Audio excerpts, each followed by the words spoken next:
سيد المرسلين وعترته الطيبين الطاهرين ولعنة الدائمة ولا أعدائهم أجمعين. أما بعد فقد قال رسول الله صلى الله عليه وآله: من رغب عن سنتي فليس مني. سیرت پیغمبر اسلام کے سلسلے میں اس سال کی دوسری گفتگو ہے، اور ہمیشہ یہ مسئلہ میرے سامنے رہتا ہے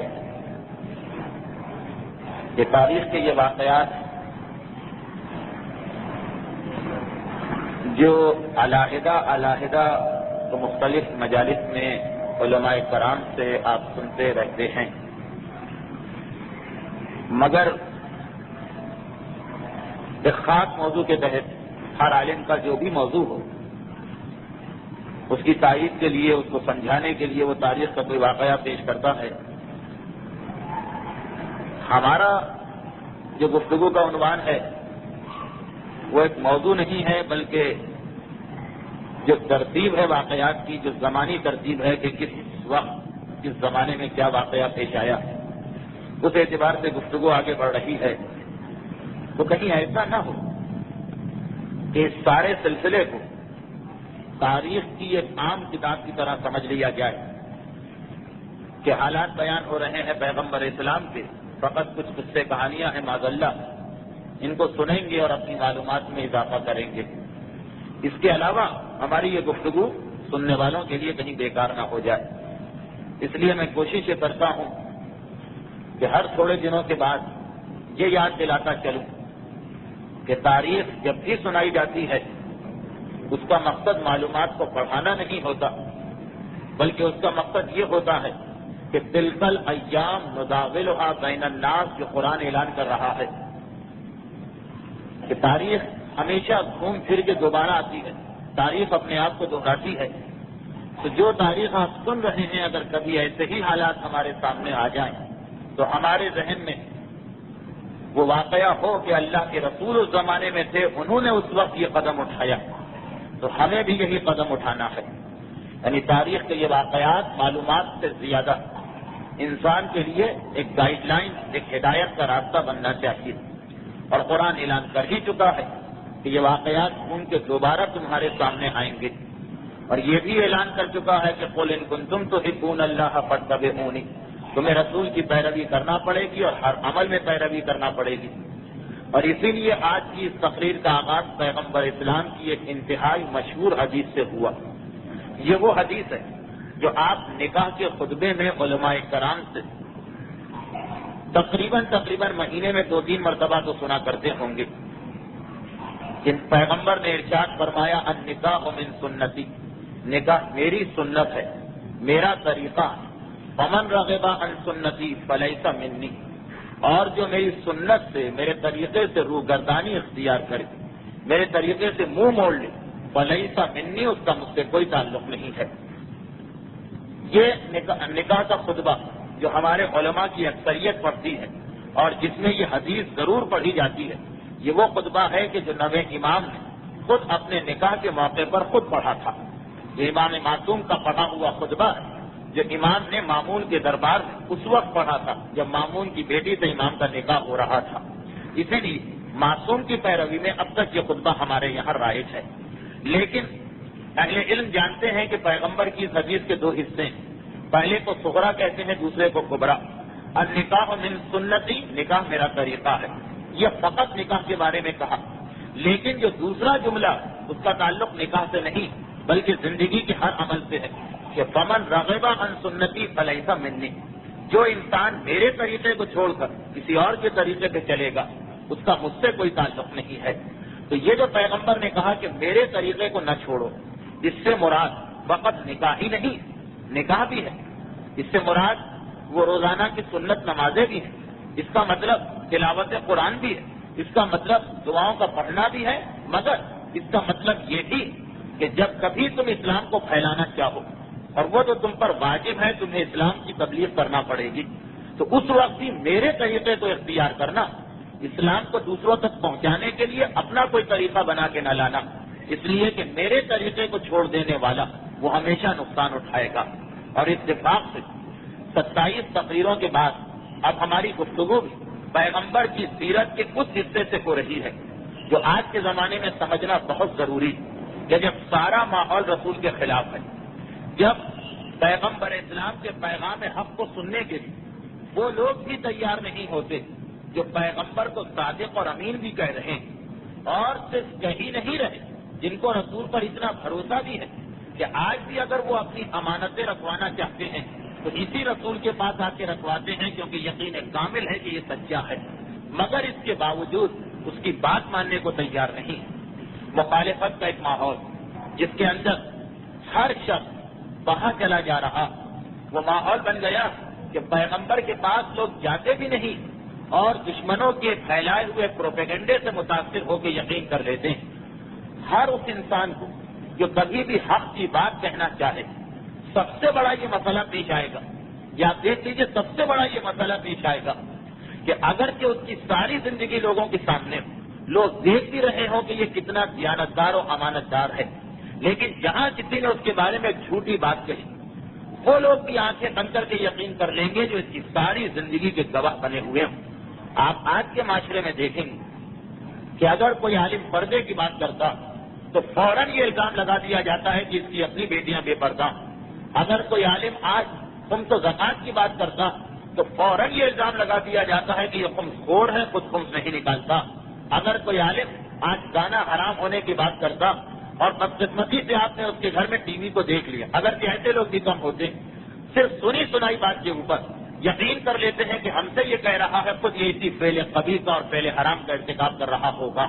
ذرا معاشرے میں کسی عالم کے بارے میں اڑتی ہوئی ایک خبر آ جائے کہ جی فلاں صاحب ہم سے تو یہ کہتے تھے مگر خود ان کا یہ عمل، آنکھیں بند کر کے لوگ یقین کر لیں گے کہ جیسے قرآن اور حدیث میں کوئی چیز آ گئی، بلکہ قرآن و حدیث پہ یقین کہا مگر کس قسم کی افواہ پر فوراً یقین آ جاتا۔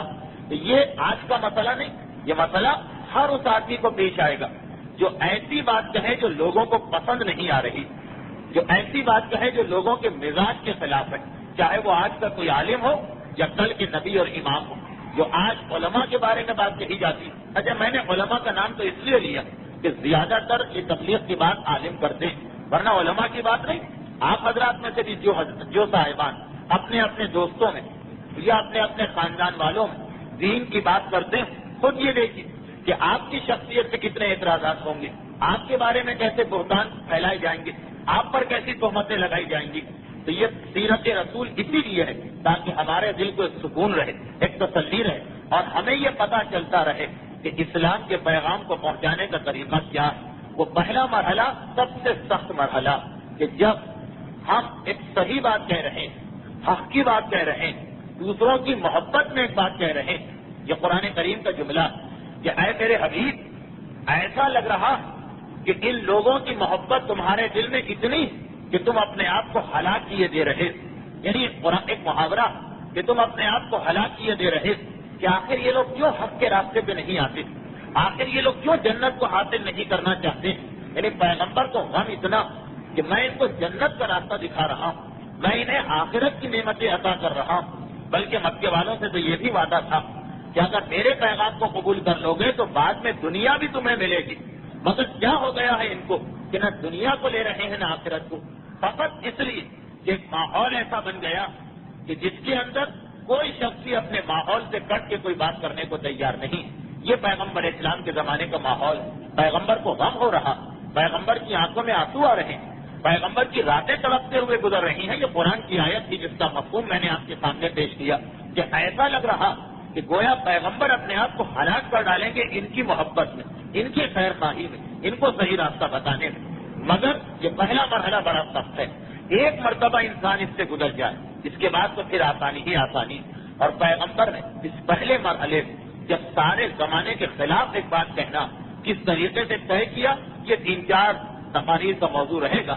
پچھلی دفعہ میں نے کچھ واقعات پیش کیے تھے اور آج پھر میں ایک پرانی بات کو دوہرا دوں کہ ایک بات یہ بھی یاد رکھیے کہ اکثر یہ کہا جاتا جب کوئی حق بات کہتا، اکثر یہ کہا جاتا کہ یہ بات کہنے کی ضرورت کیا تھی، لوگ اچھے بھلے طریقے سے چلے آ رہے ہیں، کیا ضرورت ہے آپ کو فساد ڈالنے کی؟ اور میں نے پچھلی دفعہ کہا تھا کہ یہ اصول ہے اسلام کا کہ ہمیشہ اسلام کا ماننے والا اپنے معاشرے کے اندر ان لوگوں کے بقول فساد ڈالے گا.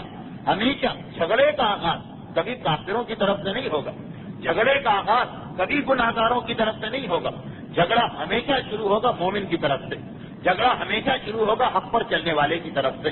اس لیے کہ جب پورا ماحول بگڑ چکا آپ خاموش رہے تو کوئی جھگڑا نہیں کرے گا. اگر آپ بولنا شروع کر دیں کہ یہ حرام ہے، یہ حرام ہے، یہ حرام، چاہے کتنے ہی اچھے طریقے سے بولیں، کیا رسول سے زیادہ اچھے طریقے سے کوئی بول سکتا؟ انکا لعلی خلق عظیم، اے رسول آپ کا اخلاق تو بہترین اخلاق ہے، مگر پھر بھی جھگڑا تو ہو کے رہے گا، فساد تو ہو کے رہے گا. تو حق بات کہتے ہوئے اس لیے آدمی کو نہیں ڈرنا چاہیے کہ کہیں ایسا نہ ہو کہ بلا وجہ اس محفل میں جھگڑا ہو جائے، کہیں ایسا نہ ہو کہ بلا وجہ اس معاشرے میں جھگڑا ہو جائے. ہاں، اس کا مطلب یہ بھی نہیں ہے کہ جان بوجھ کر اس طرح سے بات کہیں کہ لوگوں کو ضد پیدا ہو جائے، مگر یہ بھی ذہن میں رکھیے کہ کتنے بھی اچھے طریقے سے بات کہی جائے جھگڑا تو ہو کے رہے گا، کیونکہ وہ بات لوگوں کو ناپسند ہوگی. تو سیرت رسول نے یہ بتایا کہ ہاں، آپ کی طرف سے طریقے میں کوئی خرابی نہیں ہونا چاہیے، آپ کے انداز میں کوئی خرابی نہیں ہونا چاہیے. پھر جو بھی جھگڑا ہو اس کو برداشت کریں جس طرح اللہ کے رسول نے برداشت کیا تھا. اللہ کا رسول اسلام کے پیغام کو پھیلا رہا، اسلام کے پیغام کو پھیلا رہا، لیکن پہلے 3 سال بڑے عجیب طریقے سے پیغام اسلام کو پھیلایا گیا. بہت ہی خفیہ طریقے سے کام ہو رہا، آہستہ آہستہ کام ہو رہا. اپنے پیغام کو بھی چھپایا جا رہا ہے اور اپنے آپ کو بھی چھپایا جا رہا، بالکل چھپ کے کام ہو رہا.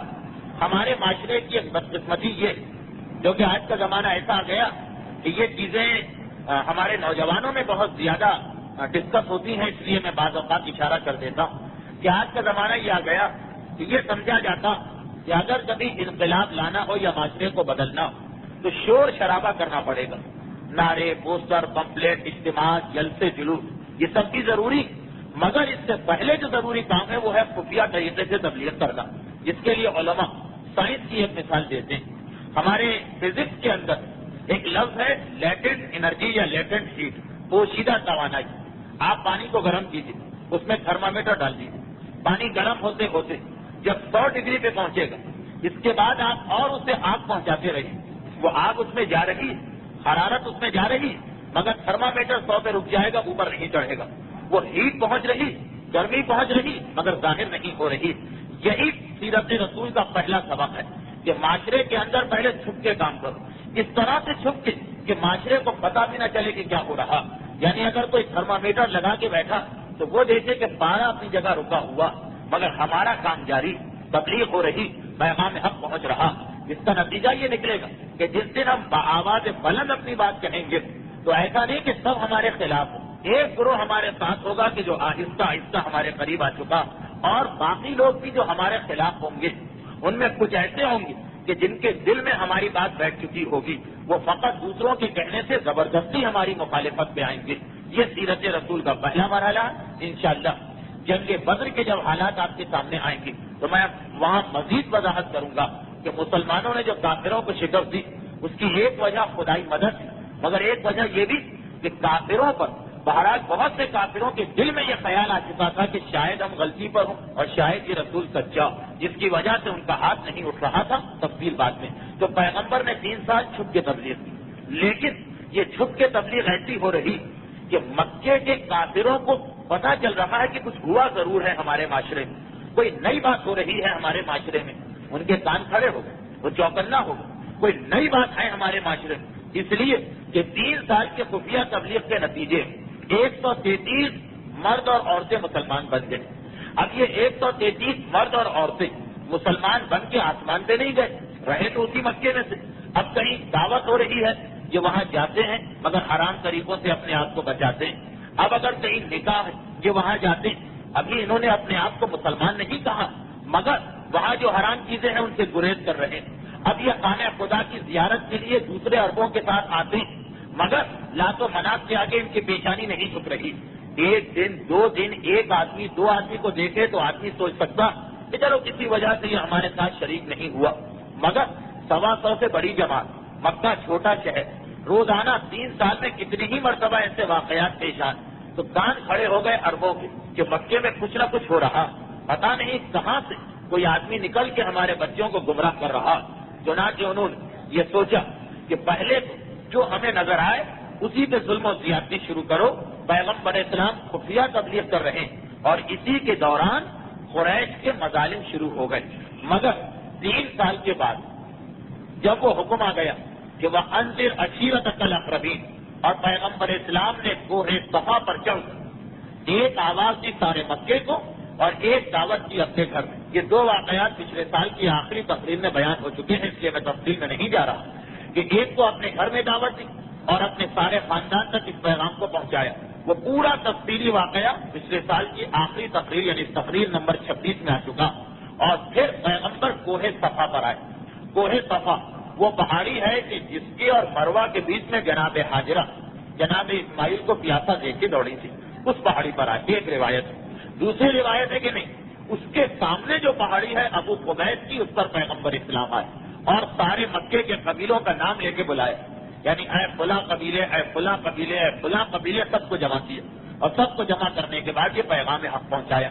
قریش کو پتا چل گئے کہ وہ آدمی یہ ہے کہ جس کو ہم 3 سال سے ڈھونڈ رہے تھے، جو ہمارے نوجوانوں کو بہکا رہا، جو ہمارے بچوں کو گمراہ کر رہا۔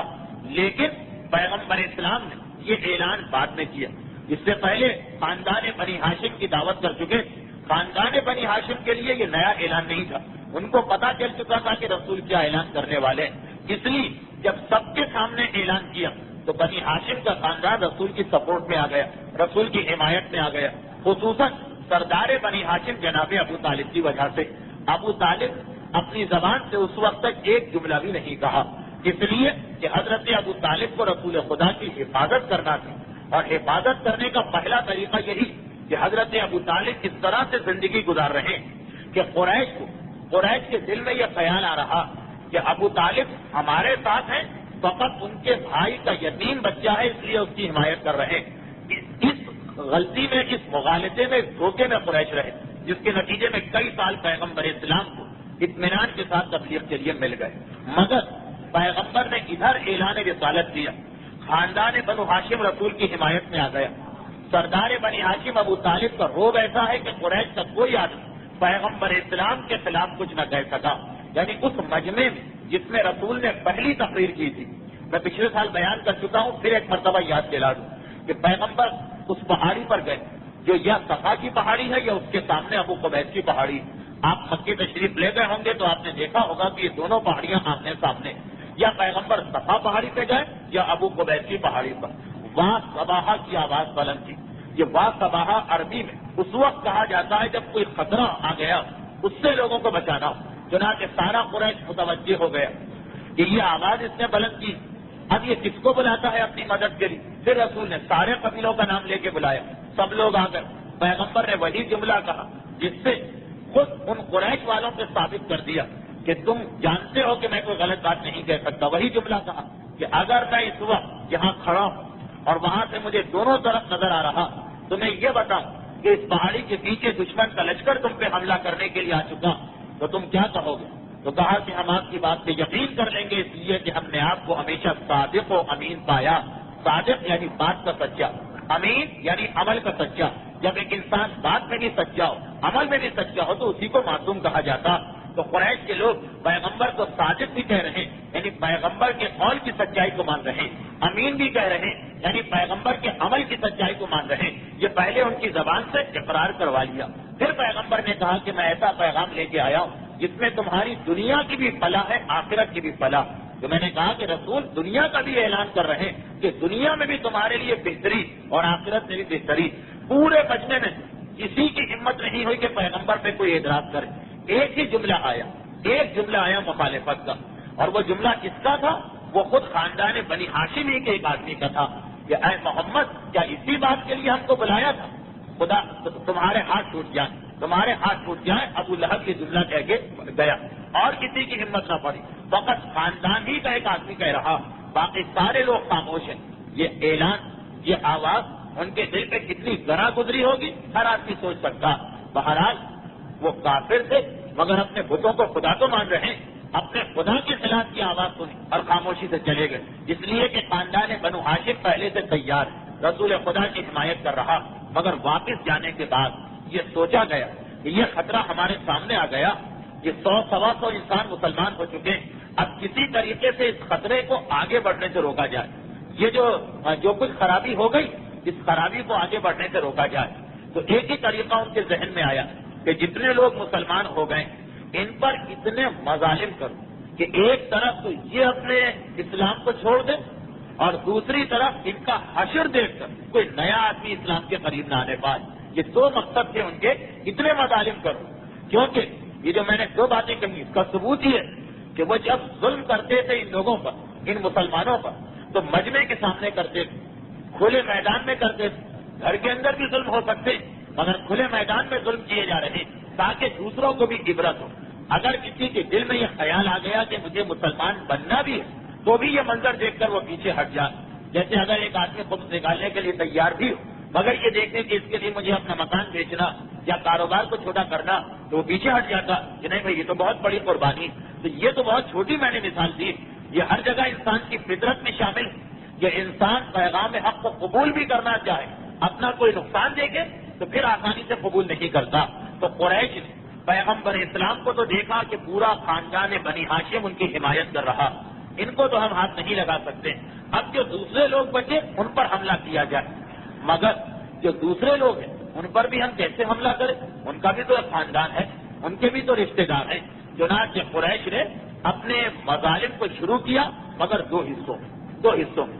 پہلا حصہ یہ بنایا کہ وہ آدمی جو مسلمان ہوا، ہر وہ آدمی جو مسلمان ہو گیا، اگر اس کا کوئی قبیلہ اور خاندان ہے تو خود اس خاندان والے کی ذمہ داری ہے کہ اپنے رشتے دار کو مارے، دوسرا کوئی نہیں بولے گا، کیونکہ اگر دوسرا کوئی حملہ کرے گا تو پھر اس کے خاندان کے کافر بھی اس کی حمایت میں نکل آئیں گے۔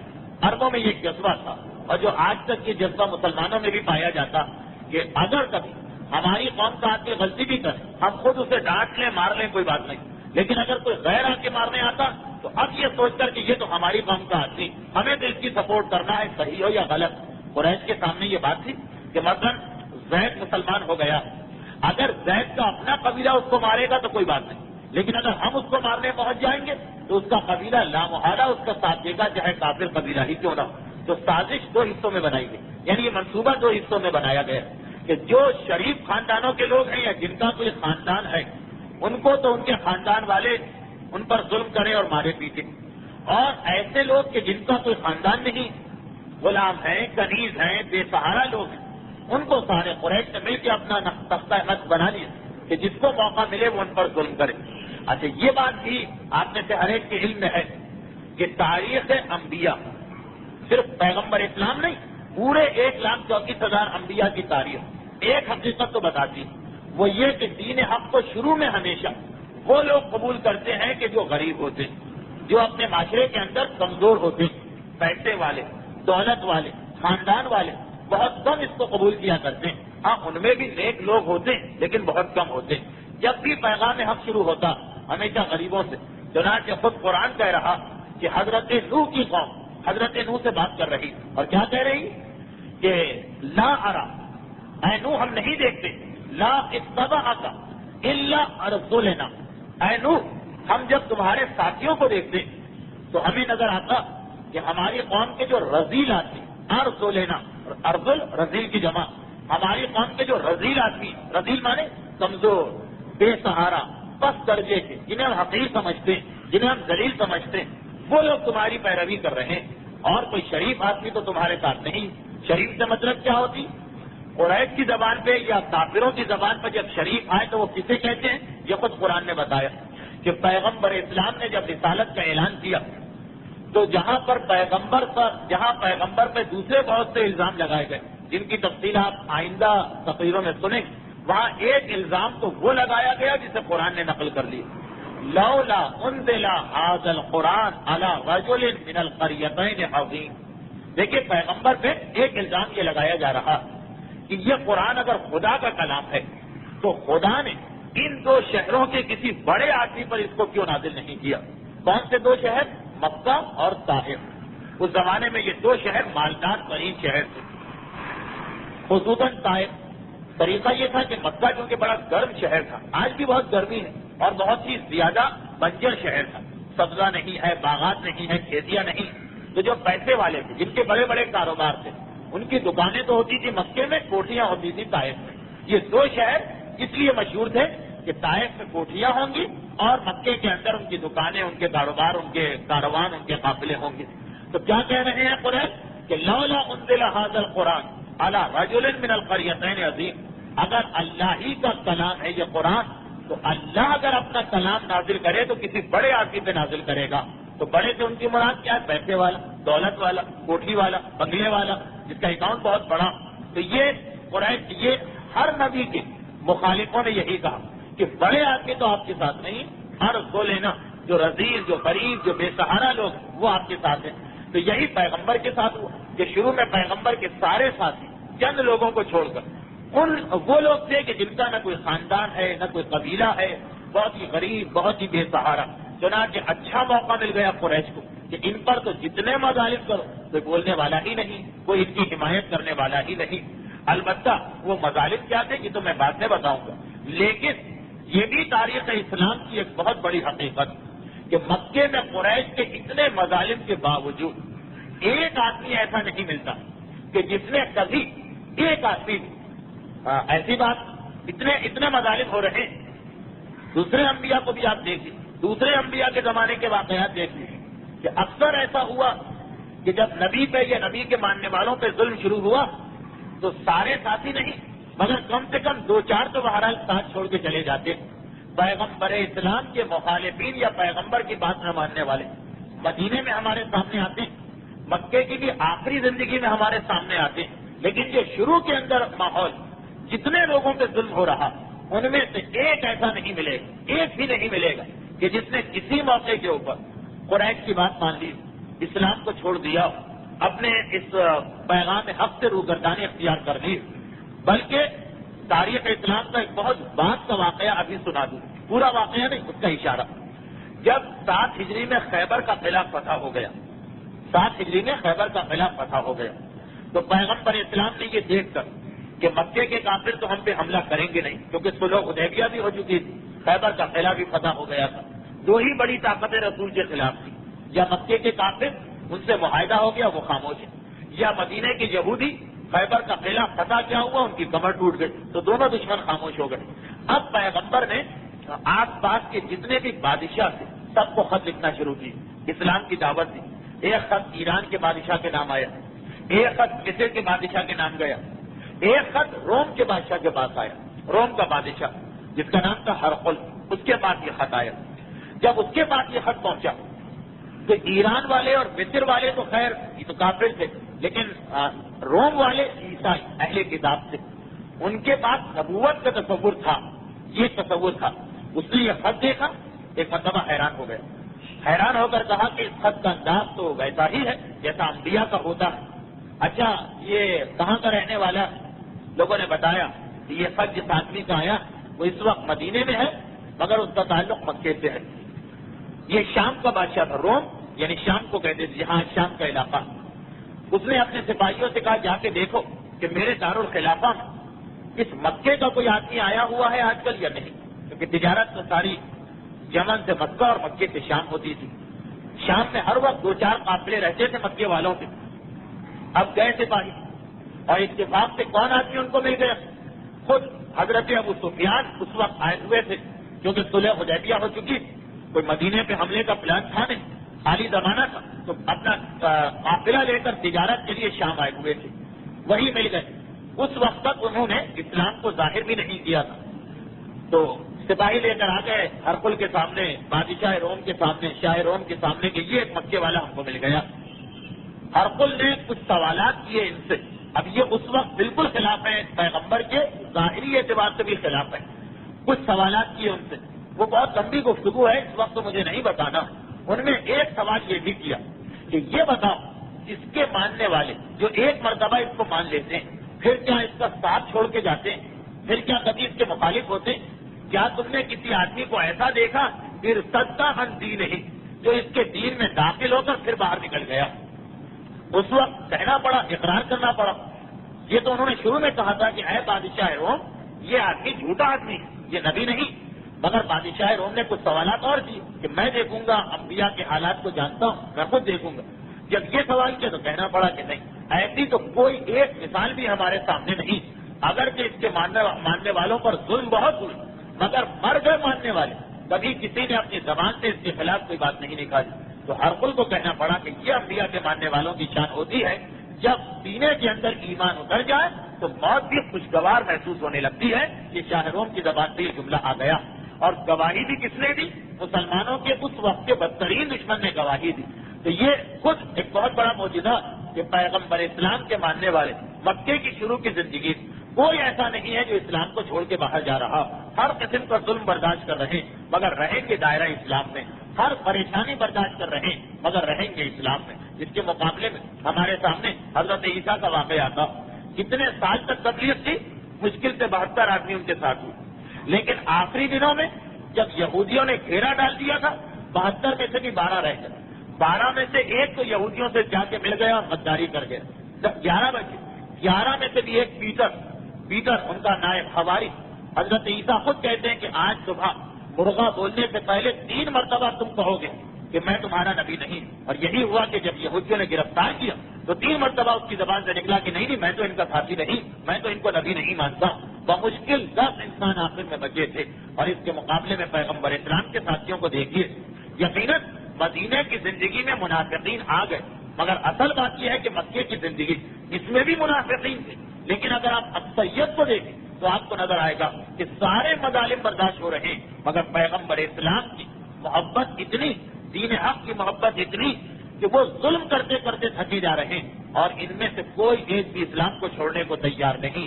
اب تاریخ کے واقعات دیکھ لیجیے، میں نے پچھلی دفعہ بتایا کہ 5ویں مسلمان تھے حضرت ابو ذر غفاری۔ پہلے 3 مسلمان تو اسی ترتیب سے مانے جاتے ہیں کہ حضرت خدیجۃ الکبریٰ، عام مسلمان علماء حضرت علی کا نام بھی لکھتے ہیں جو ہمارے اپنے عقیدے کے مطابق وہ صحیح نہیں، مگر بہرحال اسی طرح لکھا جاتا۔ اس کے بعد پھر حضرت زید بن حارثہ، پیغمبر کے وہ غلام کہ جو پیغمبر کے بیٹے کہلاتے تھے، اور پھر حضرت ابو بکر، یہ 3۔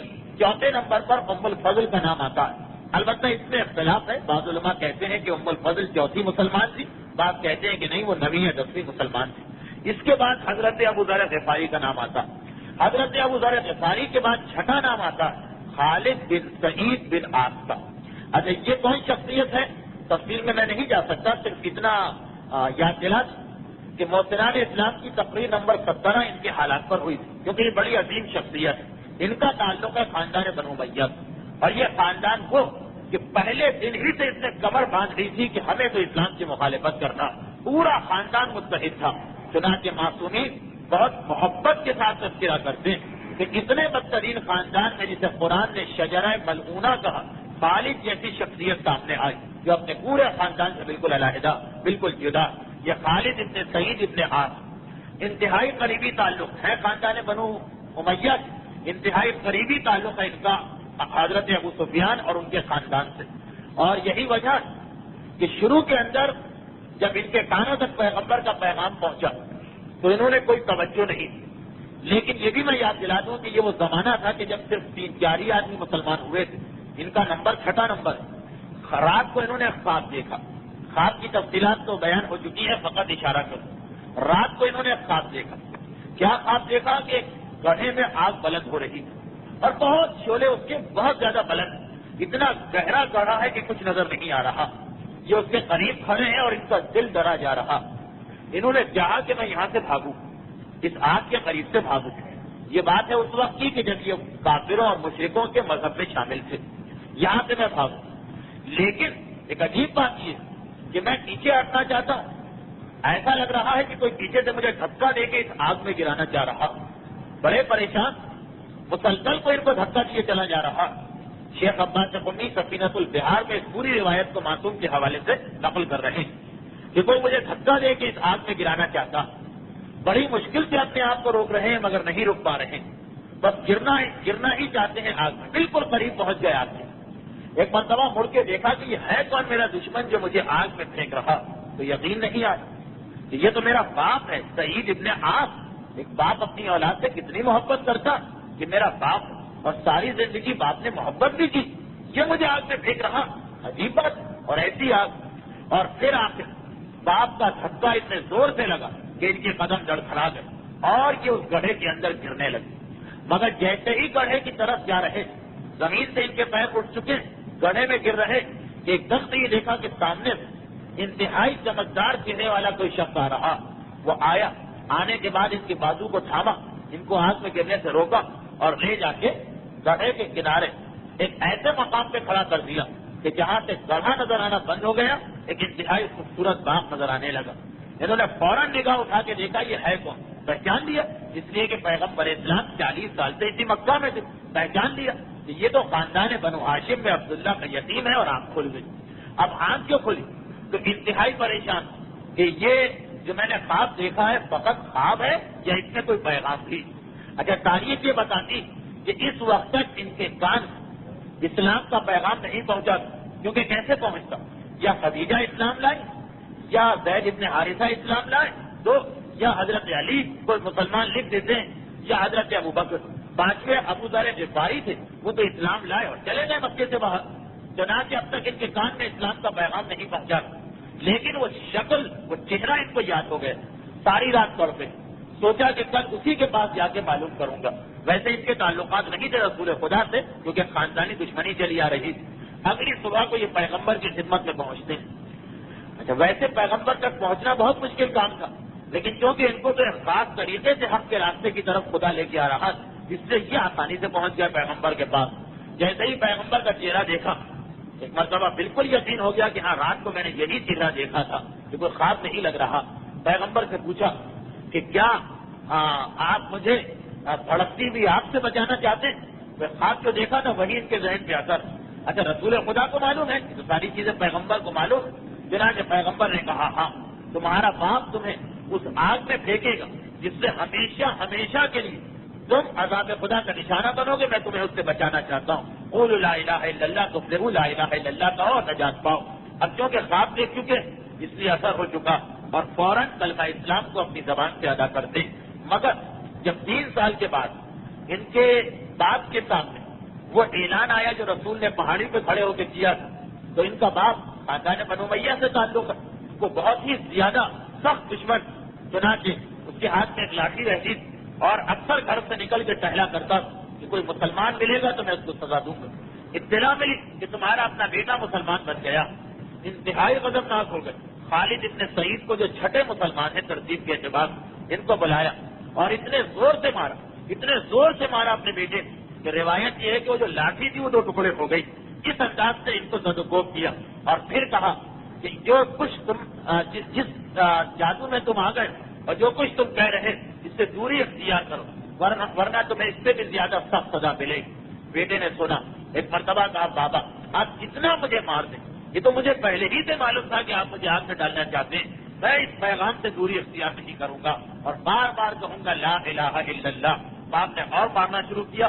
موقع ملا ان کو اور ایک مرتبہ یہ گھر سے باہر بھاگتے، گھر سے باہر نکل جاتے، مکے کے قریب کی پہاڑیوں میں جا کے پناہ لیتے.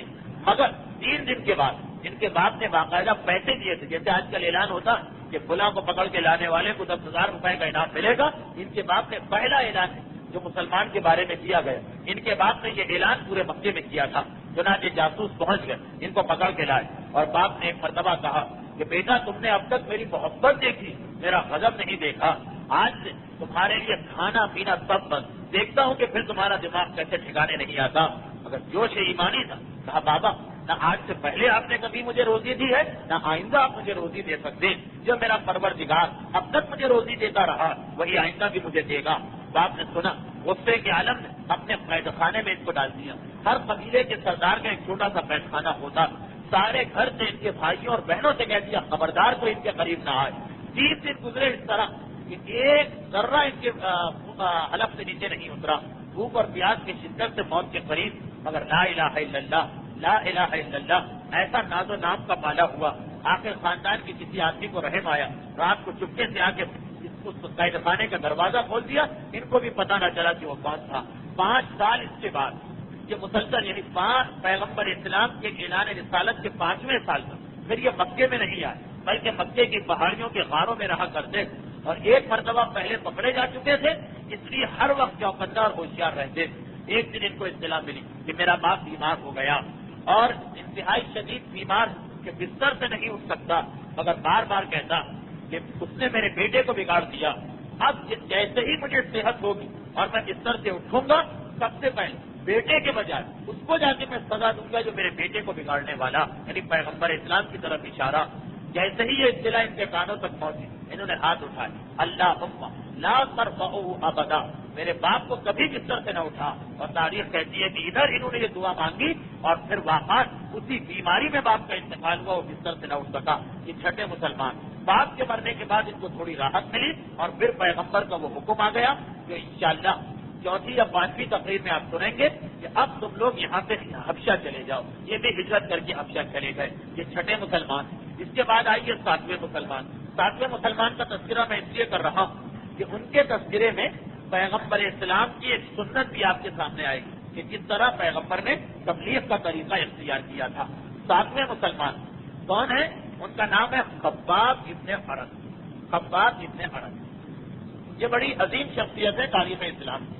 یہ وہ شخصیت جن کے لیے خاص طور پر پیغمبر نے کہا اللہم انصر خبابا، پروردگارا خباب کو تو اس ظلم سے نجات دلا. کتنے ہی مسلمان مظالم کا نشانہ بنے مگر پیغمبر اسلام خصوصیت کے ساتھ صرف اور صرف خباب کے لیے دعا کی کہ خدا ان کو اس ظلم سے نجات دلا.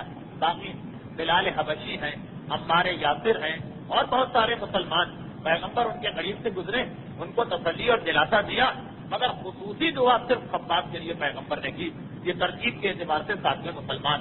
ان کا واقعہ یہ اب انشاءاللہ جب محسنان اسلام کا سلسلہ آئندہ سالوں میں جاری ہوگا تو یہ جو اب صحابیوں کے نام آپ سن رہے ہیں ان پہ الگ الگ تقریریں بھی ہوں گی، تفصیل وہاں آئے گی، مگر سیرت رسول میں تھوڑا سا اشارہ تو ضروری ہے. خباب ابن ارد وہ مسلمان کہ جو اصل میں ان کا تعلق عراق کے علاقے سے تھا. عراق میں جگہ ہے عسکر سے ان کا تعلق تھا، دریائے دجلہ کے قریب. کسی جنگ کے نتیجے میں یہ گرفتار کیے گئے اور ان کو غلام بنا کے بیچ دیا گیا. مکے کی ایک عورت ام عمارہ نے ان کو خریدا تھا. ام عمارہ نے ان کو خریدا تھا اور یہ اس کے غلام تھے. کیونکہ خباب ابن ارد بہترین آہنگر تھے، یعنی لوہار تھے. لوہے سے مختلف چیزیں بنا سکتے تھے. شمشیر ہے، ہتھوڑا ہے، جتنی بھی لوہے کی چیزیں ہوتی، یہ آگ کی بھٹی میں لوہے کو پکا کے اس کے بعد اس سے مختلف چیزیں بنانے کے ماہر مانے جاتے تھے پورے عرب میں. ایک ان کا واقعہ ہے اور ایک ان کے بعد جو مسلمان ہوئے زماد، ان کا واقعہ ہے کہ یہ دو پروفیشنل آدمی تھے، ان کا خاص پیشہ تھا. خیر خباب آہنگر تھے. چنانچہ ان کی جو مالکن اس نے ان کو ایک دکان لے کے دے دی تھی کہ تم کام کرو، جو کماؤ اس میں سے وہ مجھے لا کے دیا کرو. خباب ابن ارد پورے مکے کا ماحول دیکھ رہے ہیں. مکے کے باہر سے آئے، اس لیے بت پرستی تو ان کا مذہب نہیں، یہ اس سے مطمئن بھی نہیں. ان تک پیغمبر اسلام کا پیغام پہنچ گیا، چنانچہ یہ اسلام قبول کر لیتے. اور ساتویں مسلمان بالکل شروع کی بات ہے، یہ ساتویں مسلمان. اب تاریخ کہتی کہ جب وہ کوہ صفا کا اعلان ہو گئے، وہ کوہ صفا والا اعلان یا کوہ ابو قبیس والا، تو ابو جہل وغیرہ تلاش میں نکلے کہ کہاں کہاں کوئی مسلمان ہے. اس میں جو بھی مسکین ہو یا غریب ہو یا بے سہارا ہو پہلے اس کو پکڑنا. خباب غلام ہے، چنانچہ پہنچے ان کی مالکن کے پاس اور مالکن کے پاس پہنچ کے کہا کہ تمہارا غلام بھی ہمارے مذہب کو چھوڑ کے گیا، تم اسے سخت ترین سزا دو ورنہ پھر ہم اس کو سزا دیں. ام عمارہ انمارہ وہ بھی انتہائی شدید کافر، اس نے سنا، اسے بھی بڑا سخت غصہ آیا. کہا خباب تم آہنگر ہو، لوہار، آگ کی بھٹی میں کام کرتے ہیں، میں تمہیں ایسی ہی سزا دوں. چنانچہ باقاعدہ لوہے کا ایک ٹکڑا، لوہے کا ایک سریا، لوہے کا ایک ٹکڑا وہ اس نے تیار کروائے. اور اب خباب اس کے گھر کے باہر بندھے رہتے ہیں اور وہ روزانہ اس لوہے آگ میں ڈال کے ساری رات پکاتی.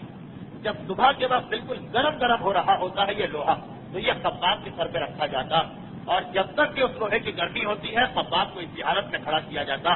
خباب وہ لوہے کی جلتی ہوئی سلاخ ان کے سر پہ جلائی جا رہی، ان کا مغز گویا جل رہا ہے، پگھل رہا ہے، سن رہا، لیکن یہی کہہ رہے ہیں احد احد لا الہ الا اللہ، لا الہ الا اللہ. پیغمبر اسلام ایک مرتبہ یہاں سے گزرے، خباب نے دیکھا کہ یہ ظلم ہو رہا، وہ لوہے کی جلتی ہوئی سلاخ سے ان کے سر کو جلایا جا رہا. یہ منظر دیکھا، پیغمبر نے ہاتھ اٹھائے، اللہم انصر خبابا، پروردگارا اب تو خباب کی مدد فرما. اب پیغمبر نے یہ دعا، چنانچہ اس دعا کا نتیجہ بھی نکلا. پیغمبر نے دعا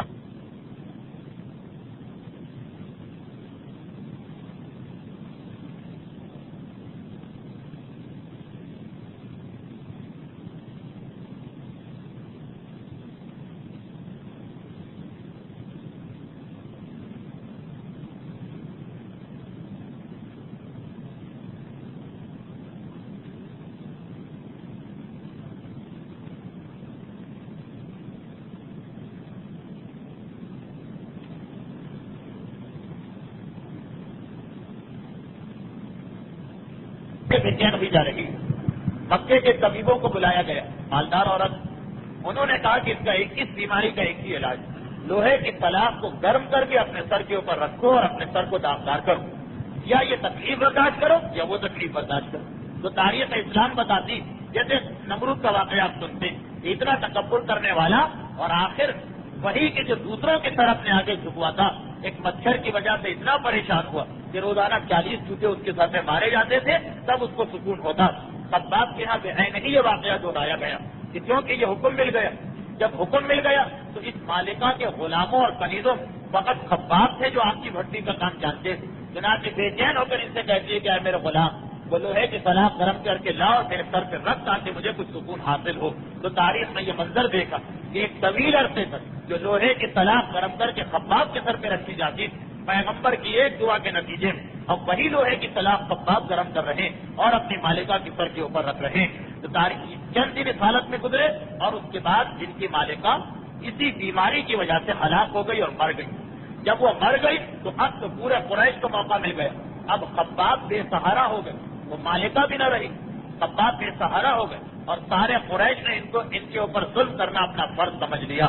چنانچہ تاریخ کہتی کہ اس کے بعد پھر خباب کو پکڑ کے لے جایا جاتا, خصوصاً ابو جہل اپنی نگرانی میں خباب پہ مظالم کیا کرتا, اور وہ اس طرح کہ مکے کے باہر کھلی زمین پر کوئلے, دہتے ہوئے کوئلے جلائے جاتے تھے, اور جس وقت آگ پوری شدت سے پہنچ جاتی اس وقت خباب کو اس کے اوپر لٹایا جاتا, اور ایک بہت بڑا پتھر کی ہلنے بھی نہ پائے ان کے سینے پہ رکھا جاتا, اور جب تک کہ وہ کوئلے مکمل طور پر بجھ نہ جائیں خباب کو اس کے اوپر لٹایا جاتا.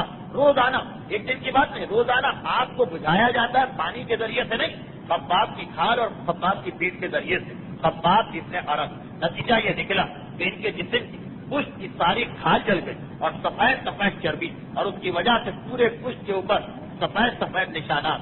یہ آخر زندگی تک ان کے ساتھ رہے.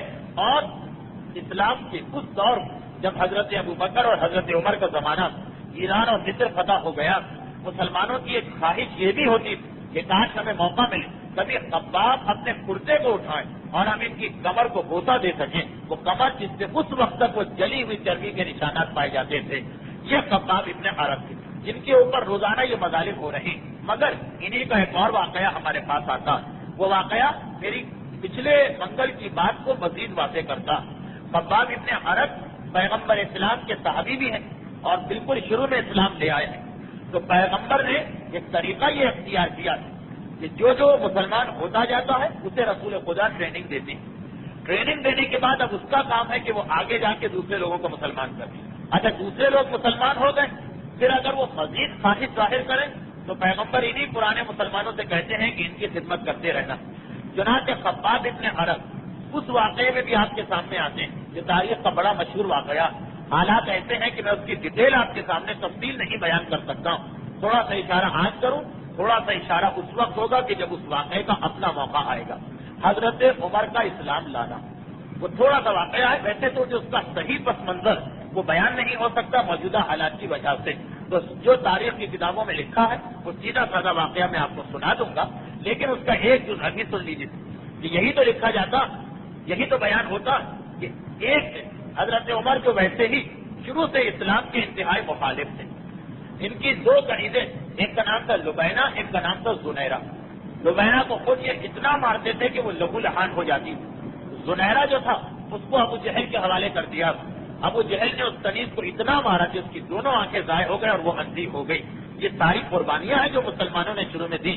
تو اتنے سب سے ایک دن یہ گھر سے باہر نکلے کہ میں جا کر پیغمبر اسلام ہی کو قتل کر دوں گا تاکہ پورا مسئلہ ہی ختم ہو کے رہ جائے.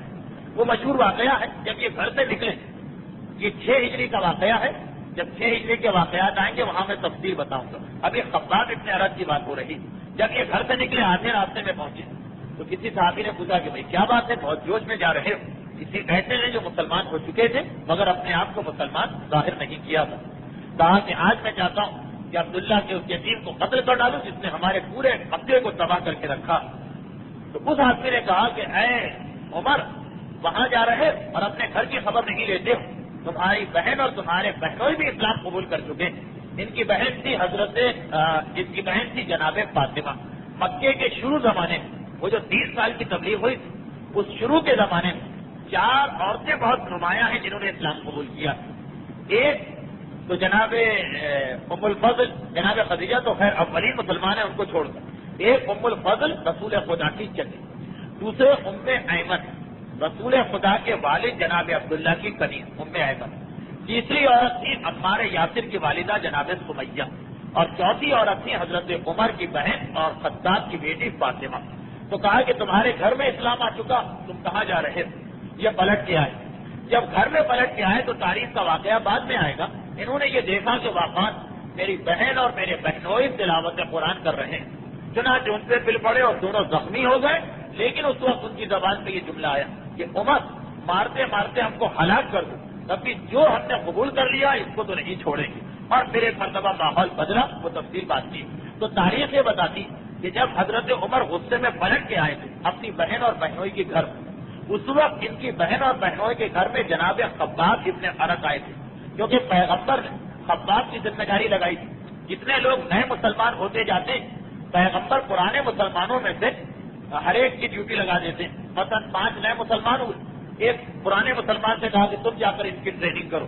یہ تو کوئی اسلام کی حکمت کے خلاف ہے, اسلام کے طریقے کے خلاف کہ تعداد بڑھاتے جاؤ, مسلمان بناتے جاؤ, لیکن جو مسلمان بن گیا بس کلمہ پڑھا کے اس کو بھول جاؤ. پیغمبر اسلام کا یہ طریقہ نہیں. کلمہ پڑھ کے جو مسلمان بنا ہے اب اس کو تعلیم دینا ہے, اب اس کو تربیت دینا ہے, اب اسے قرآن سکھانا ہے, اب اس کو بتانا ہے کہ اسلام کیا ہے. ایسا نہیں کہ جیسے ہمارے یہاں کا طریقہ کہ گاؤں کا گاؤں مسلمان ہو گیا یا شیعہ ہو گیا, اس کے بعد کسی نے پلٹ کے خبر بھی نہ لی کہ ان کی معلومات, ان کی معرفت, ان کا علم کتنا بڑھا. پیغمبر کا یہ طریقہ نہیں تھا. تو جب حضرت عمر کی بہن فاطمہ اور ان کے شوہر دونوں نے اسلام قبول کیا تو خباب ابن ارد تو پرانے مسلمان تھے, ان کی ڈیوٹی لگائی گئی, یہ گھر تمہارے سپرد ہے, اس کی ٹریننگ تم کرو, انہیں تعلیم تم دو.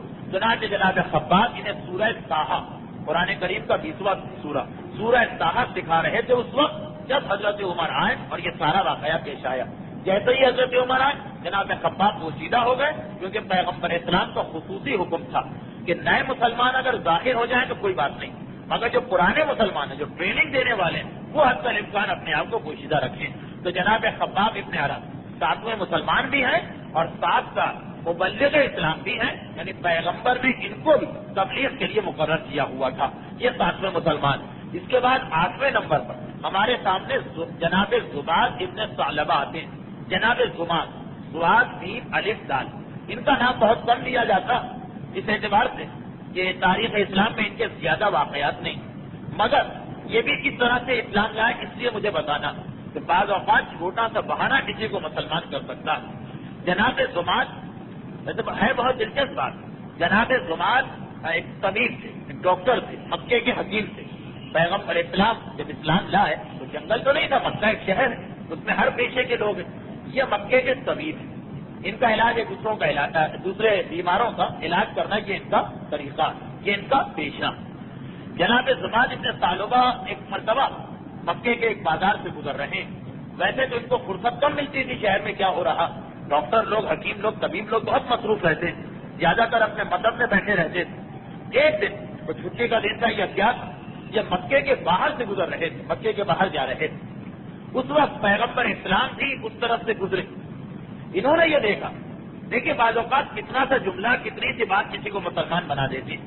انہوں نے یہ دیکھا کہ 10-10, 8-8 سال کے بہت سارے بچے تالیاں بجاتے ہوئے پیغمبر اسلام کے پیچھے لگے ہوئے. اچھا, اب یہ منظر ایسا تھا کہ ان کو ذرا برا لگا. گئے ان بچوں کے پاس اور جانے کے بعد کہا کہ انہیں کیا ہو گیا. ایک بزرگ آدمی, ایک شریف آدمی, اس کے پیچھے پڑے, بھاگو یہاں سے. جس طرح اکثر لوگ ڈانٹیں گے جب ایسا واقعہ دیکھیں. بچوں نے کہا کہ آپ کو نہیں پتا, یہ تو مجنون ہے. جو عربوں نے ایک الزام لگایا ہوا تھا یہ واقعات اس بات کا ثبوت ہے کہ یہ الزام لگایا ہی اس لیے گیا تھا تاکہ بچے پیغمبر کے پیچھے لگ جائیں. اچھا اب سے یہ سنا کہ مجنون، تو جناب زماد نے کہا یہ توہین نہ بن جائے، دل میں سوچا ایک مریض میرے ہاتھ میں آ گیا، اس کا علاج کرو اور اس کے خاندان سے جو فیس ہے وہ لے لو. آئے پیغمبر کے قریب، کہا کیونکہ دیکھیے مجنون کی بھی دو قسمیں ہوتی ہیں، ایک مجنون اتباقی ہے، ایک ادواری، ایک وہ جو ہر وقت پاگل ہوتا ہے، ایک وہ کہ دورے پڑتے. تو یہ پیغمبر کے قریب آئے، کہا کہ عائشہ یہ بچے تمہیں مجنون کہہ رہے ہیں، اگر تم چاہو تو میری خدمات حاضر ہیں، یہ میری فیس ہے، میں تمہارا علاج کر دوں گا، بالکل تم ٹھیک ہو جاؤ. جتنا طبیب اور ڈاکٹر ہر آدمی سے یہی کہتے ہیں، خصوصاً جب صحت مند لوگ زیادہ ہوں تو طبیبوں کو تو ضرورت پڑتی. پیغمبر اسلام نے ایک مرتبہ یہ جملہ سنا، پلٹ کے کہا کہ یہ بچے وہ بات کہہ رہے ہیں جو ان کے بزرگوں نے ان کو بتائی ہے، میں مجنون نہیں ہوں، پیغام حق لے کے آیا ہوں، فقط اس وجہ سے یہ میرے خلاف ہے. اب دیکھیے زماد تو آئے تھے اپنے مسئلے میں کہ کسی طریقے سے ایک مریض میرے یہاں آ جائے، لیکن جب یہ سنا تو کہا کہ بتاؤ، وہ ٹیسٹ کرنا چاہ رہے ہیں کہ واقعاً یہ مجنون ہے یا نہیں، کیونکہ معاذ اللہ بعض ایسے لوگ بھی ہوتے ہیں جو مجنون ہوتے ہیں مگر اپنے آپ کو مجنون نہیں سمجھتے. ہم تو صدر مملکت ہیں، ہم تو نبی ہیں، ہم تو فلاں ہیں، ہم تو فلاں، سمجھے کہ کہیں یہ بھی تو ایسا نہیں، کہا ذرا کچھ بات کروں. اب جو پیغمبر نے بات شروع کی تو قرآن کی آیتوں کی تلاوت.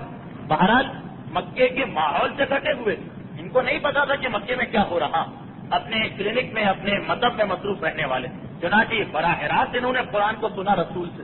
پہلے سے اگر قریش کی باتیں سن چکے ہوتے تو ایک اثر ہوتا، پیغمبر کی بات قبول نہ کرتے. اب تو براہ راست سنا، چنانچہ فوراً کہا کہ یہ تو کلام حق لگ رہا. تھوڑی دیر پیغمبر سے اور بات کی اور دائرہ اسلام میں داخل ہو گئے. یہ 8ویں مسلمان. تو اس انداز سے بھی لوگ مسلمان ہو رہے تھے، یعنی قریش کا پروپیگنڈا کبھی انہی کے خلاف جا رہا تھا. چنانچہ زماد کا واقعہ، اس لفظ مجنون کی وجہ سے یہ مسلمان ہوئے. اور طفیل ابن عمر دوسی کا واقعہ، طفیل ابن عمر دوسی کا واقعہ، وہ دوسرے لفظ کی وجہ سے مسلمان ہوئے. طفیل ابن عمر دوسی یہ یمن کے بہت ہی طاقتور قبیلے سے ان کا تعلق ہے. یمن کا ایک انتہائی طاقتور قبیلہ، اس سے طفیل کا تعلق. ان کے قبیلے کی بڑی عزت تھی مکے میں، کیونکہ یہ یمن کے بہت بڑے کاروباری تھے. جو بہت مشہور سیٹھ لوگ ہوتے ہیں ان میں سے ایک یہ تھے. جیسے ہنری فورڈ یا راک فیلر خاندان کا کوئی آدمی پاکستان آ جائے تو یہاں جتنے کاروباری لوگ ہیں اس کی جوتیاں اٹھا کے آگے پیچھے اس کی گھومیں گے. تو پہلے ابن عمر دوسی، ان کا یمن میں بہت بڑا کاروبار تھا. اور یہ آپ بار بار سن چکے ہیں سیرت رسول میں کہ اس زمانے میں تجارت مکے والے اسی طرح کرتے تھے. یمن سے سامان لائے شام بیچ دیا، شام سے لائے یمن بیچ دیا. تو بہت بڑا ان کا مقام تھا، بہت بڑے سیٹ مانے جاتے تھے. یہ اسی زمانے میں کسی کام سے مکے آئے. یہ بھی شروع کے 15 یا 20 مسلمانوں میں ایک ہیں. جب مکے میں داخل ہوئے قریش کو اطلاع ملی، ابو جہل ہو، ابو لہب ہو، ولید ہو، عتبہ ہو، شیبہ، سب مکے سے باہر نکل کے گئے، ان کا استقبال کیا، بڑے احترام کے ساتھ ان کو مکے میں لے کے آئے. اور جس انداز سے کوئی اس طرح کا بڑا کاروباری آدمی آ جائے، اس کی دعوتیں ہوتی ہیں، خدمتیں ہوتی ہیں، اس کو خوش کیا جاتا، سارے وہ طریقے اختیار ہوئے. اچھا یہ اپنے علاقے کے مانے ہوئے شاعر تھے. شعر و شاعری میں تو کوئی ان کا مقابلہ کر ہی نہیں سکتا تھا پورے یمن میں. ان کو لے کے آئے، 2-4 مشاعرے بھی ان کے اعزاز میں ہوئے، ان کا کلام بھی سنا گیا، دعوتیں ہو رہی، سب کچھ ہو رہا. جب 3-4 دن گزر گئے تو انہوں نے کہا کہ اب میں یہاں آیا ہوں، میرا دل چاہتا ہے کہ میں ایک دفعہ کعبے کی زیارت بھی کر لوں، کیونکہ بت پرست بھی کعبے کو تو مانتے ہیں قابل احترام مقام. قریش نے سنا ایک دوسرے کی شکلیں دیکھ رہے ہیں کہ ان کو روک بھی نہیں سکتے، اس لیے کہ یہ تو ایک سپیریئر بڑی طاقت ہے ہم سے اور جانے بھی نہیں دے سکتے. اب ایک دوسرے کی شکلیں دیکھ رہے ہیں. آخر میں ڈرتے ڈرتے ابو جہل نے کہا کیا ہے طفیل ابن عمر دوسی، بے شک آپ جائیے، مگر آپ کو پتا نہیں کہ آج کل مکے کی حالت بہت خراب ہے. کہیں سے ایک شاعر نکل کے آ گیا اور وہ ایسی شاعری کر رہا ہے کہ ہمارے بچے تو اس کے بہکائے میں چلے آ رہے ہیں. جو بھی آدمی آتا ہے اس کی شاعری میں پھنس جاتا ہے. ہم یہ نہیں چاہتے کہ آپ ہمارے مہمان ہیں، آپ کو ہمارے یہاں کوئی نقصان پہنچے. تو پہلے ابن عمر دوسی، ٹھیک ہے یہاں مہمان آیا ہوں، یہ لوگ بہتر جانتے ہیں. پوچھا پھر میں کیا کروں؟ کہا اچھا ایسا کریں کہ یہ روئی ہم آپ کو دیتے ہیں، اس کو آپ کانوں میں لگا کے کانوں میں ٹھوس کے جائیے، زیارت طواف جو کرنا ہے وہ کر کے آ جائیے تاکہ اس کا کلام آپ کے کان میں نہ جائے. خیر یہ چلے گئے. 2-4 مرتبہ گئے، بہت لمبا قیام کرنا تھا ان کو مکے میں. ایک دن جو یہ گھر سے نکلے اور جا رہے تھے، اچھا اب رسول خدا سے ان کی ملاقات ہو گئی. یہ دیکھ لیا کہ وہ ایک کونے میں بیٹھا ہوا آدمی ہے، کچھ باتیں کہہ رہا ہے، لوگ اس کے گرد جمع ہیں، مگر نظر انداز کیے.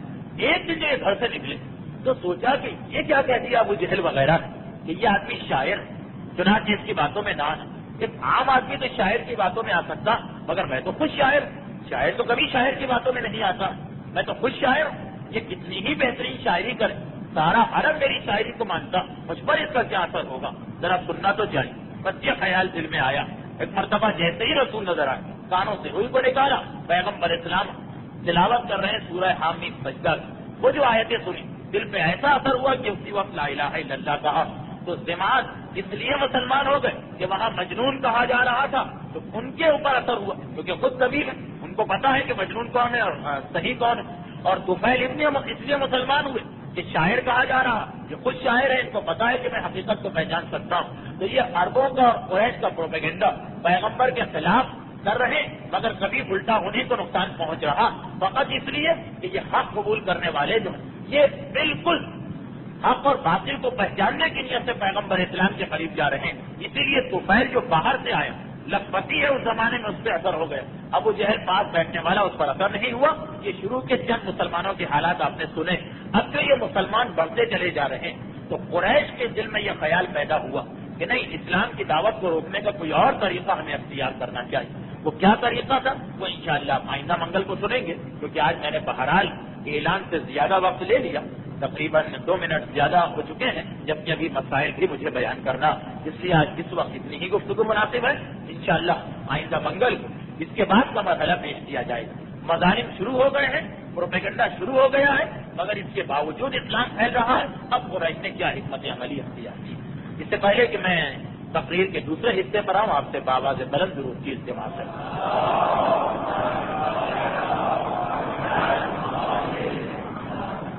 صرف ایک مسئلہ آج مجھے بیان کرنا ہے، لیکن مسئلہ بڑا پیچیدہ مسئلہ ہے، بہت مشکل مسئلہ ہے۔ میں یہ بات واضح کر دوں کہ تقریر کا وقت 1 گھنٹے ہے، لیکن یہ ایک آپ اپنے ذہن میں رکھیے گا خیال کہ کبھی 10 منٹ 12 منٹ زیادہ بھی ہو جائیں گے، کیونکہ عام دن ہے، اس میں وہ مسئلہ تو نہیں ہے کہ مسجد سے آپس میں ٹکرا رہی ہیں، جس کا خیال کرنا بہرحال خاص دنوں میں ایام اعظام میں ہمارا فرض ہوتا۔ صرف ایک مسئلہ مجھے بیان کرنا ہے، یہ مسئلہ جن کی سمجھ میں آئے گا وہ تو محسوس کر لیں گے کہ کتنا اہم مسئلہ ہے، جن کی سمجھ میں نہیں آئے گا وہ یہی والوں کو چکر میں ڈالا جا رہا ہے سیدھی سیدھی بات میں، لیکن شریعت کا مسئلہ ہے، کچھ غلط فہمیاں اس میں پیدا ہو چکی ہیں، اس لیے میں چاہتا ہوں کہ اس کی وضاحت کر دوں۔ مسئلہ خمس کا مسئلہ ہے۔ خمس تو واضح ہے کہ انسان کے پاس جو مال بچ جائے اس کا 5واں حصہ نکالتا ہے۔ اب ایک مسئلہ یہ پیش آتا ہے، دیکھیے مسئلہ جنہوں نے سنا ہے ذرا سا بھی کہیں بھی چاہے غلط یا صحیح، ان کو پتہ چل جائے گا کہ کتنی اہم بات ہے۔ مسئلہ یہ ہے کہ ہم پر خمس واجب ہو گئے، اس سال کے آخر میں ہمارے پاس 100 روپے بچے جس پر ہم کو خمس دینا، اس کے علاوہ ایک کپڑا بچا غیر استعمال شدہ، اس پر بھی ہم کو خمس دینا۔ اب سیدھی سادی بات ہے کہ کپڑے کا 5واں حصہ دے دو اور روپے کا 5واں حصہ دے دو، یعنی 100 روپے میں سے 20 روپے دے دو، کپڑے کا 5واں حصہ دے دو، یہ تو بالکل ٹھیک ہو جائے گا مسئلہ۔ لیکن اگر ہم یہ طریقہ اختیار کریں جو بہت سے لوگ اختیار کرتے ہیں کہ کپڑے کو نہ دینا، کپڑے کو نہ کاٹیں، کیونکہ کپڑا خراب ہو جائے گا، بیکار ہو جائے گا، اس کے بدلے کپڑے کی قیمت کا خمس دے دیں۔ 100 روپے کا تو خمس دیں گے 20 روپے، 100 روپے کا کپڑا، اصولاً تو ہمیں کپڑے کا 5واں حصہ دینا، جو چیز ہے اس کا 5واں حصہ واجب ہوتا، لیکن کپڑے کا 5واں حصہ ہم نہیں پھاڑنا چاہتے۔ یا فرض کیجئے کہ 5 کلو شکر بچ گئی سال کے آخر میں، اب ویسے تو کیا واجب ہے کہ 1 کلو شکر دے دو جا کے خمس، لیکن ہم چاہتے ہیں کہ اس کے بدلے ہم پیسے دیں، تو اس میں بہت ہی مشکل مسئلہ ہے، مجھے معلوم ہے، اس لیے میں بہت تفصیل میں بھی نہیں جاؤں گا، لیکن اس کو مبہم بھی نہیں رکھوں گا۔ اس میں اگر خود آپ چیز کا 5واں حصہ دے دیں تو کوئی بات نہیں، لیکن اگر آپ چیز کا 5واں حصہ نہ دیں بلکہ اس کی قیمت کا 5واں حصہ دینا چاہیں تو آپ نے یہ مسئلہ شاید سنا ہو کہ پھر آپ کو 100 روپے کا کپڑا ہے 20 روپے نہیں دینا بلکہ 25 روپے دینا پڑے گا خمس، 20 روپے تو کپڑے کا خمس دیجیے، اور کیونکہ یہ جو 20 روپے آپ دے رہے ہیں یہ کپڑے کے بدلے میں دے رہے ہیں، اس خمس کا بھی خمس آپ دیجیے۔ یہ ایک مسئلہ ہے، دیکھیں کتنا مشکل مسئلہ ہے جن کی سمجھ میں نہیں آئے، اور کتنا اہم مسئلہ ہے جو میری بات کو سمجھ رہے ہیں۔ جن کی سمجھ میں نہیں آیا وہ اطمینان رکھیں، بہت لمبا مسئلہ نہیں چلے گا۔ تو کیا اس کی اسلام میں اجازت ہے؟ اصل مسئلہ یہ ہے کہ جس چیز پہ خمس واجب ہو اس کے بدلے ہم پیسے دے دیں، کیا اس کی اجازت ہے اسلام میں؟ پہلے سے یہ بات کہ خمس واجب ہوا ہے کپڑے میں، ہم کپڑے کا 5واں حصہ نہیں دے رہے ہیں، پیسے کا 5واں حصہ دے رہے ہیں، اور اگر اس کی اجازت ہے تو کیا اس کپڑے کی قیمت کا 5واں دے دیں، یعنی قیمت کا بھی 5واں دیں اور پھر جو پیسے 20 روپے دیے اس کا بھی 5واں دیں، خمس کا بھی خمس دیں. یہ ایک مسئلہ بڑا اہم مسئلہ ہے.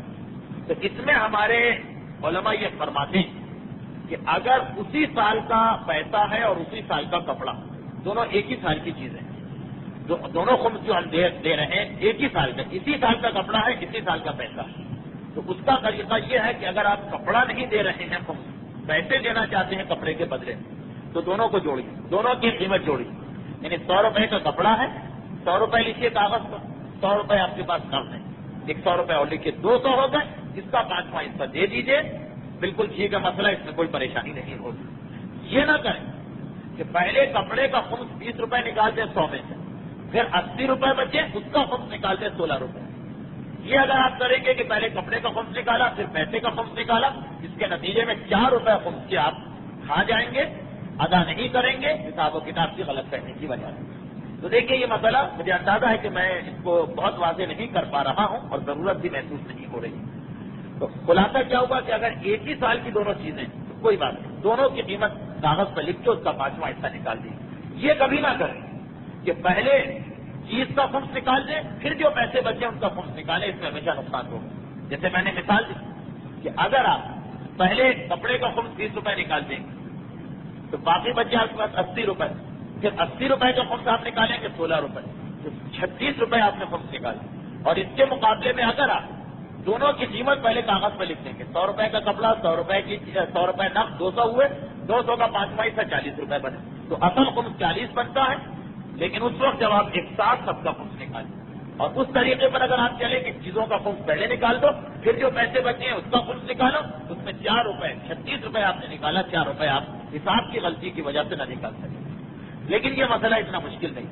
مسئلہ آتا ہے اس کے بعد کہ ایک چیز ہے آپ کے پاس، اس کا خمس آپ نے کئی سال نہیں دیا، اب آپ کو پتا چلا کہ بھائی اس کا بھی خمس دینا. مثلاً ایک کپڑا آپ کے پاس، کفن کی مثال جو میں کئی سالوں سے بتا رہا ہوں، مسئلہ کفن ہم لے کر آئے تھے 70، اس وقت اس کا خمس نکالنا تھا، مسئلہ نہیں پتا، نہیں نکالا.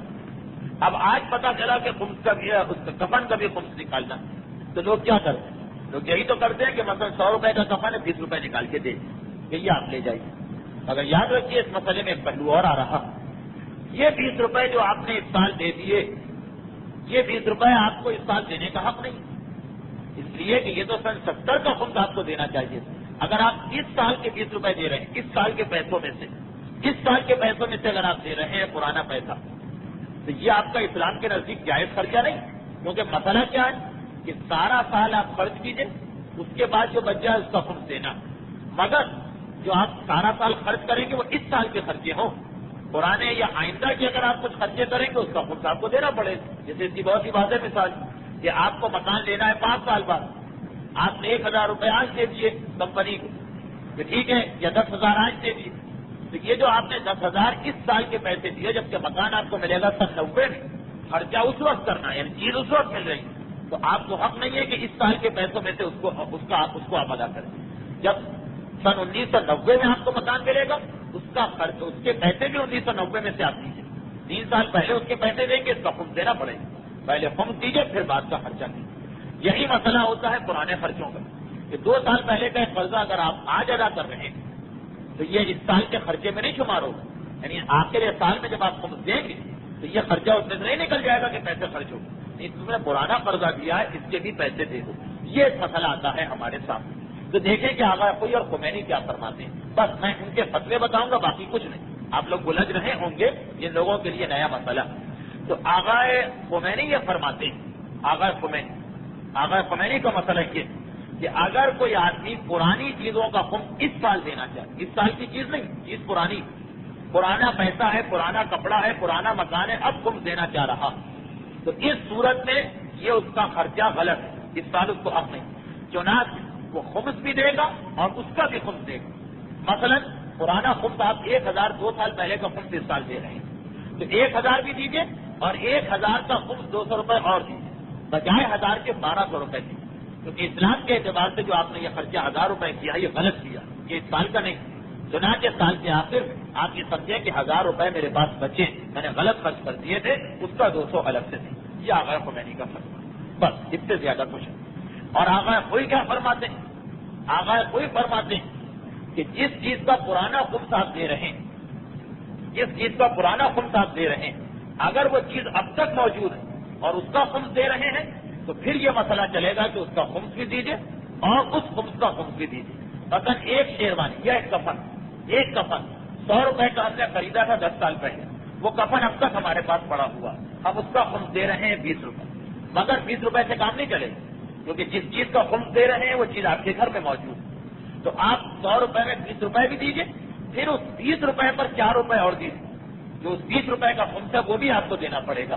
کیونکہ پرانا خرچہ اس سال آپ کر رہے ہیں اس کو خرچہ نہیں مانا جائے گا. یہ مانا جائے گا کہ 20 روپے آپ کے پاس بچے ہوئے ہیں، اس کا الگ سے خمس دیجیے 24 روپے. جس چیز کا خمس دے رہے ہیں اگر وہ اس وقت آپ کے پاس ہے، لیکن اگر وہ چیز نہیں، کفن ہم نے 10 سال پہلے خریدا تھا، 5 سال پہلے کسی کو دے دیے، کفن آ بھی گیا چلا بھی گیا، خمس نہیں نکالا، چیز ختم ہو گئی ہے لیکن اب اس کا خمس ہم دینا چاہ رہے ہیں، اس صورت میں فقط 20 روپے اس کا خمس دے دیجیے، اس خمس کا خمس دینا واجب نہیں. تو آغا کوئی کا فتویٰ کیا بنا کہ جس چیز کا پرانا خمس آپ دے رہے ہیں اگر وہ چیز اب تک آپ کے پاس ہے تو اس چیز کا 5واں حصہ، اس کی قیمت کا 5واں حصہ بھی دیجیے، اور جتنا خمس بنے جیسے 100 روپے مزید اس کا بھی خمس آپ دیجیے، بجائے 100 روپے کے 120 آپ کو دینا پڑے. لیکن جس چیز کا خمس آپ دے رہے ہیں اگر وہ ختم ہو گئی، جیسے کفن کا استعمال ہو گئے یا پیسے تھے، پیسے تو ختم ہی ہو جاتے ہیں، 10 سال پہلے جو پیسے تھے وہ ختم ہو گئے، اس کا خمس آج ہم دے رہے ہیں. یا کھانے پینے کی چیز ہے، یا ایک مکان تھا 10 سال پہلے خمس دینا تھا، ہم کو مسئلہ نہیں معلوم، یا معلوم تھا لیکن ہم خمس نہیں دیتے تھے اس زمانے میں، وہ مکان خریدا بھی ہم نے، بیچ بھی دیا، کچھ بھی نہیں. ان تمام صورتوں میں اگر وہ چیز آپ کے پاس نہیں ہے جس کا آپ خمس دے رہے ہیں تو صرف 5واں حصہ دے دینا کہا ہے. اور اگر وہ چیز موجود ہے تو 5واں حصہ پہلے نکالیے، پھر جو 5واں حصہ ہے اس کا 5واں حصہ اور نکالیے، اور یہ سب آپ کو دینا پڑے گا. یعنی 100 روپے کے 20 روپے نہیں بلکہ 24 یا 25 روپے دینا پڑیں گے اگر وہ چیز ہے، اور چیز ختم ہے تو 100 کے 20 روپے دینا پڑیں گے. بس جن کے لیے واضح ہو گیا واضح ہوا، واضح نہیں ہوا تو اس سے زیادہ وقت لینا مناسب نہیں ہے. بس آپ سے میں صرف 2 یا 3 جملے اس لیے کہنا چاہتا ہوں کہ یہ خمس کے مسئلے بعض اوقات لوگوں کو مشکل لگتے ہیں، مگر یہ واجبات کے مسئلے ہیں. یہ مسائل وہ ہیں کہ جو ہمیں باقاعد سیکھنا اور یاد کرنا، اور یہ تو آپ کے ذہن میں ہے کہ یہ خمس امام زمانہ کا حق ہے، وہ امام زمانہ کہ جن کے والد کی ولادت کی آج شب ہے. مجھے احساس ہے، مجھے اندازہ کہ میں نے ایک طرح سے حق ادا نہیں کیا، لیکن کیونکہ مجھے یقین کہ امام جتنا اپنا ذکر سن کے خوش ہوں گے اس سے زیادہ اپنے مقصد کا تذکرہ سن کے خوش ہوں گے. اس اعتبار سے میں نے اس بات کا خیال کرنے کے باوجود کہ ولادت امام کی شب ہے آج 10 ربیع الثانی سن 232 ہمارے 11ویں امام کی ولادت کی شب ہے، پھر بھی میں نے تذکرہ سیرت رسول کا کیا ہے. کیونکہ 11ویں امام کی پوری زندگی کا ایک مقصد، آپ 11ویں امام کی پوری زندگی دیکھیے، پوری زندگی صرف ایک طریقے پہ گزر رہی ہے. 11ویں امام کی ساری زندگی کا مقصد کہ امت کو 12ویں امام کے لیے تیار کرنا اور 12ویں امام کی غیبت میں جتنے مسئلے پیش آ جائیں ان کو بتاتے جانا. تو آج کا تذکرہ ہم نے کیا آخری رسول کے بارے میں، اور آخری رسول کے کام کو مکمل کرے گا آخری امام. تو 11ویں امام نے اپنی ساری زندگی بس یہی ایک کام کیا تھا، یہ سب سے بڑا کام. تو معاذ اللہ یہ مطلب نہ ہو کہ اور کوئی کام نہیں کیا. اب ذرا مختصراً دیکھ لیجیے، 10 ربیع الثانی 232 ہجری میں ہمارے 11ویں امام پیدا ہوئے شہر مدینہ، اور 8 ربیع الاول 260 ہجری میں 11ویں امام کی شہادت. یعنی عمر کتنی ہے؟ فقط 28 سال. اس 28 سال امام کو 6 سال امامت کے ملی. جب 22 سال کی عمر تھی تب ہمارے 11ویں امام امام بنے. 6 سال امام رہے اور 28 سال میں شہادت ہو گئی. اچھا، یہ جو 6 سال امامت ملی، یہ جتنے بھی 12 اماموں میں سب سے کم مدت ہے 6 سال. 11ویں امام سے زیادہ کم مدت اور کسی امام کی نہیں. سب سے مختصر امامت کا عرصہ 11ویں امام کا ہے. اسی طریقے سے سب سے کم اولاد کی 11ویں امام کی. 11ویں امام کی اولاد میں فقط ایک بیٹا، یعنی ہمارے 12ویں امام. بس پورے 12 اماموں آپ کو 11ویں امام سے کم اولاد والا کوئی نہیں ملے. 8ویں امام کے بارے میں بھی کہا جاتا ہے کہ فقط ایک لڑکا تھا، مگر بہرحال اولادیں دو، ایک لڑکا اور ایک لڑکی. لڑکا ایک مگر ایک لڑکی بھی تھی. لیکن ہمارے 11ویں امام کی اولاد فقط ایک. سب سے کم اولاد، سب سے کم مدت امامت، مگر جو زیادہ بتانے والی چیز ہے وہ چیز کہ 232 ہجری میں امام کی ولادت، 5 سال کی عمر تھی 237 ہجری، تب امام کو قید کر دیا گیا، اور ایک روایت میں ہے کہ 11 سال کی عمر تھی تب قید کیا گیا، یعنی 11 سال کی روایت کو بھی اگر ہم مانیں تو 11 سال کی عمر سے لے کر شہادت تک ہمارا 11واں امام مسلسل قید میں رہا، پوری زندگی قید میں گزری، امامت سے بھی پہلے قید میں چلے گئے، پوری سیرت معصومین میں اور کوئی معصوم آپ کو ایسا نہیں ملے گا، امامت سے بھی پہلے ہمارے 11ویں امام قید میں چلے گئے تھے، اور فقط اس لیے کہ حکمرانوں کی خواہش یہ تھی کہ 11ویں امام کی شادی نہ ہونے پائے تاکہ 12واں امام پیدا تھا، صرف اس ایک ہفتے کے لیے آزادی ملی جب وہی عیسائی راہب نے بارش برسا کر مسلمانوں کو بہکایا، اور 11ویں امام نے اس کے فراڈ کو ظاہر کیا کہ وہ ہاتھ میں نبی کے جسم کی ہڈی لے کے بیٹھا، تب حکمران مجبور ہو گیا 11ویں امام کو آزاد کرنے کو، ورنہ ساری زندگی قید میں گزری۔ امام کی شادی بھی قید کی حالت میں ہوئی، امام کے یہاں جب بیٹے کی ولادت ہوئی وہ ہفتہ تھا جب امام آزاد تھے، اس کے بعد پھر امام قید میں چلے گئے، لیکن اس قید کی حالت میں امام نے مسلسل جو کام کیا وہ 2 کام کیا۔ پہلا کام یہ تھا کہ اپنے ماننے والوں کے لیے ایک نظام قائم کر دیا، یعنی اپنا ایک نائب بغداد میں رکھا، اس نائب نے اپنے 15-20 نائب مختلف شہروں میں رکھے، چنانچہ جتنا خمس ہوتا تھا وہ سب اس نائب کے ذریعے سے امام کے پاس آتا۔ یہ 11ویں امام نے اس نظام کو مضبوط کیا، خمس کے نظام کو اور اپنے نائب کے نظام کو۔ اور دوسرا یہ کہ اپنے شاگردوں کو بلا کے ان سے کہا کہ جو جو حدیثیں تمہارے پاس نامکمل ہیں انہیں مکمل کر لو، چنانچہ فقہ کی زیاد کی بہت سی حدیثیں ایسی جو نامکمل ہیں، میراث کی بہت سی حدیثیں نامکمل ہیں، یہ سب 11ویں امام نے مکمل کروائی۔ تو 11ویں امام کی ولادت پورے خاندان اہل بیت کے لیے یہ خوشی لے کے آ رہی کہ اب 11ویں کے بعد 12ویں کی باری، اور 12واں کو جو پیغمبر کے مقصد کو پورا کرے گا، اور ساری دنیا میں وہ اشرقت الارض بنور ربہا، ساری دنیا نور پروردگار سے جگمگا اٹھے گی۔ تو 11ویں امام کی ولادت پر اس لیے خصوصی خوشی منائی گئی۔ 11ویں امام کی والدہ کا نام بھی یاد کر لیجیے، اس لیے کہ یہ نام وہ جو ہمارے یہاں نہیں رکھا جاتا، حدیثہ یا حدیث خاتون، حدیث بھی صحیح ہے، حدیثہ بھی صحیح، یہ ہمارے 11ویں امام کی والدہ کا نام، اور نام ایسا ہے کہ رکھا جا سکتا، کیونکہ لوگوں کی ایک ڈیمانڈ یہ بھی ہوتی ہے کہ کوئی نیا اور ماڈرن سے نام بتائیے، معاذ اللہ۔ تو یہ جو 3 نام، 9ویں امام کی والدہ سبیکہ خاتون، اب یہ نام عام ہو گیا، 10ویں امام کی والدہ سمانہ خاتون، 11ویں امام کی والدہ حدیثہ خاتون، حدیثہ فاطمہ، حدیثہ بطول، حدیث فاطمہ، اس کو جس انداز سے بھی آپ بنائیں، مگر اس اعتبار سے انتہائی متبرک نام ہے کہ ہمارے 11ویں امام کی والدہ کا یہ نام ہے۔ تو 11ویں امام کی ولادت کی یہ خوشی کہ جو ایک طرف سارے خاندان اہل بیت کو خوش کر رہی، دوسری طرف تمام صاحبان ایمان کی سب سے بڑی خوشی جب ہمارے 12ویں امام کی ولادت کا زمانہ قریب آ رہا، اس خوشی کے موقع پر پروردگار عالم سے دعائیں تو بہت کرنے کو دل چاہتا، مگر بس مختصر سی دعا کہ پروردگارا ہمیں اپنی اور آل محمد کی رضا کے مطابق زندگی گزارنے کی توفیق عطا فرما، پروردگارا دنیا اور آخرت دونوں میں ہمیں معصومین کی شفاعت اور مدد عطا فرما، پروردگارا جس طرح سے معصومین خصوصاً ہمارے 11ویں امام نے زندگی گزاری اس طرح سے ہمیں زندگی گزارنے کا موقع دے، اور جس طرح امام کی شہادت ہوئی اس طریقے سے ہمیں اپنی بارگاہ میں واپس بلانا۔ ربنا تقبل منا انک انت السمیع العلیم۔ ولادت کا جشن ہے، بارگاہ معصومین میں تحفہ تو آپ کو پیش کرنا ہی ہے، اور یہ آپ کو معلوم ہے کہ درود سے بہتر کوئی تحفہ نہیں ہو سکتا، اس لیے بآواز بلند درود بھیجیں محمد والے۔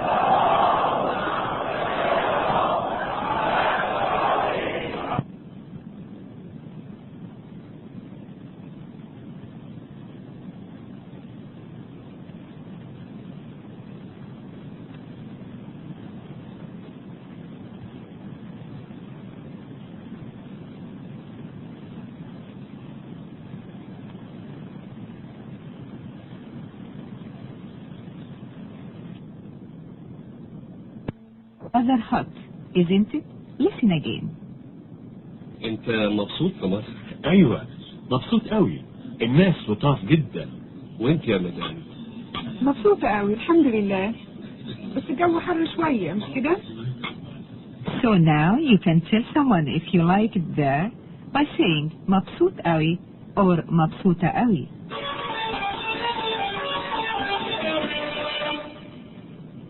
Next, Kamil and his host started talking shop. As Kamil had a meeting next day, remember the word for meeting. ميعاد، عندي ميعاد بكرة. With Mahmoud Makawi. مع Mahmood مكاوي. A man is راجل. A businessman is راجل أعمال. عندي ميعاد مع محمود مكاوي بكرة. تعرفه؟ ايوه، راجل لطيف جدا. الميعاد الساعة كام؟ الساعة 5:30. انت وهو بس؟ لا، أنا والسيد أحمد خالد، راجل أعمال كويتي. تعرفه؟ Do you know him? أعرف I know. تعرف you know. تعرف do you know him? راجل لطيف جدا. A very nice man. Listen again and see if you can work out when the meeting is and if anyone else is coming. عندي ميعاد مع محمود مكاوي بكرة. تعرفه؟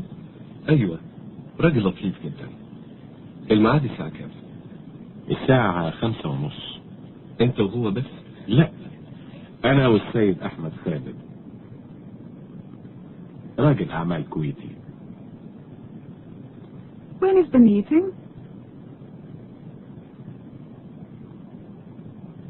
الساعة 5:30. What's that? At 5:30. أنت وهو بس, just you and him. You tell us if anyone else is going. السيد Ahmed Khalid. Yes, Mr. Ahmed Khalid. السيد Mr. راجل أعمال كويتي. What does that mean?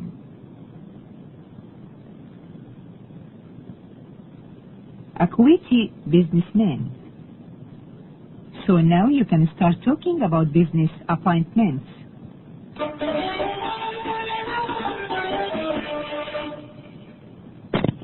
Penny, another drink? Remember,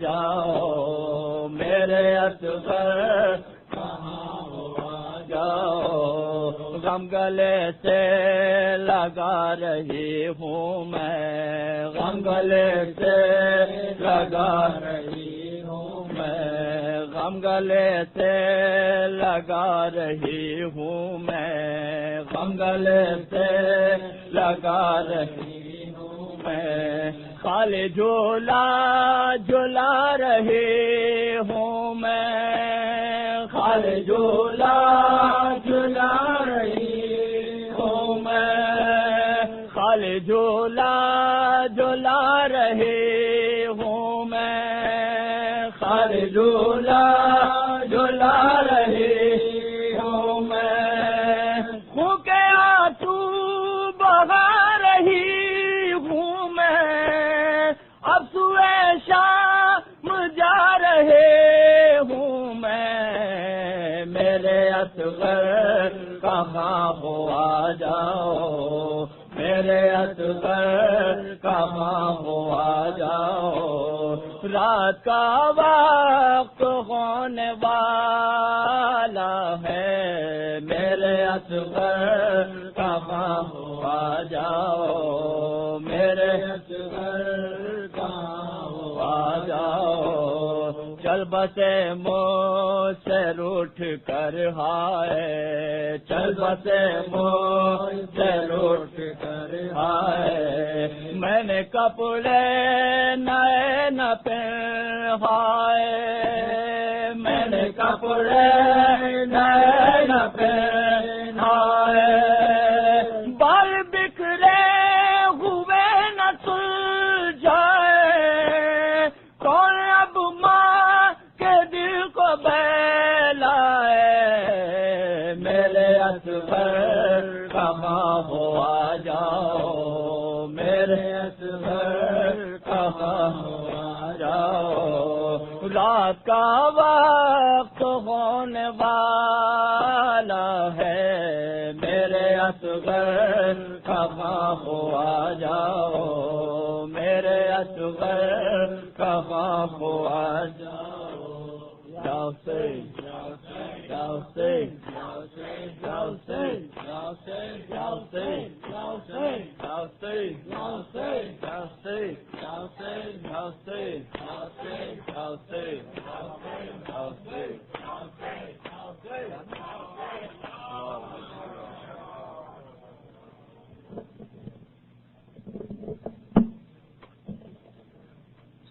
عليك يا أبا عبد الله، السلام عليك يا ابن رسول الله، السلام عليك يا ابن أمير المؤمنين وابن سيد الوصيين، السلام عليك يا ابن فاطمة الزهراء سيدة نساء العالمين جميعا ورحمة الله وبركاته. السلام عليك يا وارث آدم صفة الله، السلام عليك يا وارث نوح نبي الله، السلام عليك يا وارث إبراهيم خليل الله، السلام عليك يا وارث موسى كليم الله، السلام عليك يا وارث عيسى روح الله، السلام عليك يا وارث محمد حبيب الله، السلام عليك يا وارث أمير المؤمنين ولي الله، السلام عليك يا ابن محمد المصطفى، السلام عليك يا ابن علي المرتضى، السلام عليك يا ابن فاطمة الزهراء، السلام عليك يا ابن خديجة الكبرى، السلام عليك يا أسعد الله وابن الفاري والوتر الموتور. أشهد أنك قد قمت الصلاة وآتيت الزكاة وأمرت بالمعروف ونهيت عن المنكر وطاعت الله ورسوله واتبعت كل يقين، فلعن الله أمة قتلتك ولعن الله أمة ظلمتك ولعن الله أمة سمعت بذلك فرضت به يا مولاي يا أبا عبد الله. أشهد أنك كنت نورا في الأسواب الشامخة والرهان المطهرة، لم تنجسك الجاهلية بأنجاسها ولم تلبسك من مدرهمات ثيابها، وأشهد أنك من دعائم الدين وأركان المؤمنين، وأشهد أنك الإمام البر التقي الرضي الزكي الهادي المهدي، وأشهد أن الأئمة من مولد كلمة التقوى وأعلام الهدى والعروة الوثقى والحجة على أهل الدنيا، وأشهد الله وملائكته وأنبياءه ورسله وأني بكم مؤمن وبيابكم موقن بشرائع ديني وخواتيم ولي قلبي لقلبكم سلم وأمري لأمركم متبع، صلوات الله عليكم وعلى أرواحكم ولا أجسادكم ولا أجسامكم ولا شاهدكم ولا غائبكم ولا ظاهركم ولا باطنكم. السلام عليك يا ابن رسول الله، السلام عليك يا ابن نبي الله، السلام عليك يا ابن أمير المؤمنين، السلام عليك يا ابن الحسين الشهيد، السلام عليك يا الشهيد وابن الشهيد، السلام عليك أيها المظلوم وابن المظلوم، لعن الله أمة قتلت ولعن الله أمة ظلمتك ولعن الله أمة سمعت بذلك فرضيت به.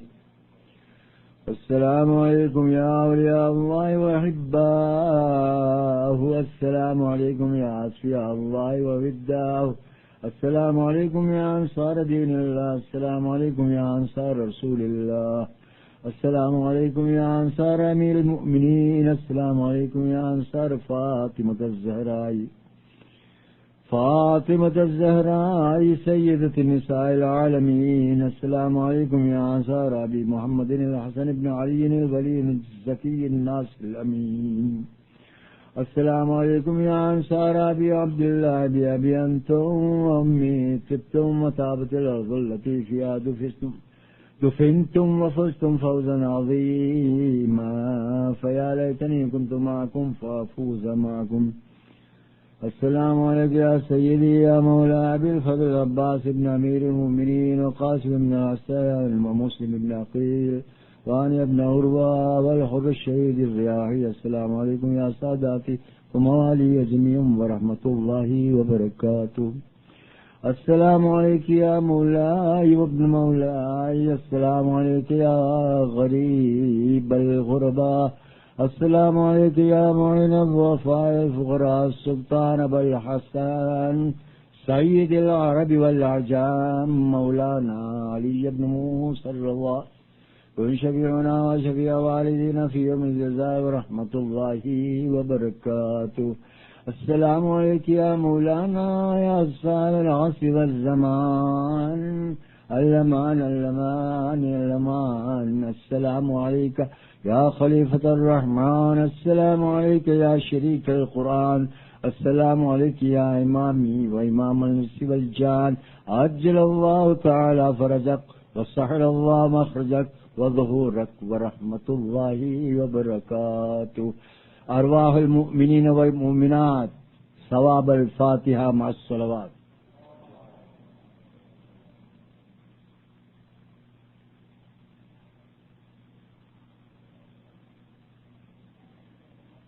حضرات کل ٹھیک 1 بجے نماز جمعہ یہاں پر ہوگی. آپ لوگ تشریف لائیں. ٹھیک 1 بجے نماز شروع ہو جاتی ہے.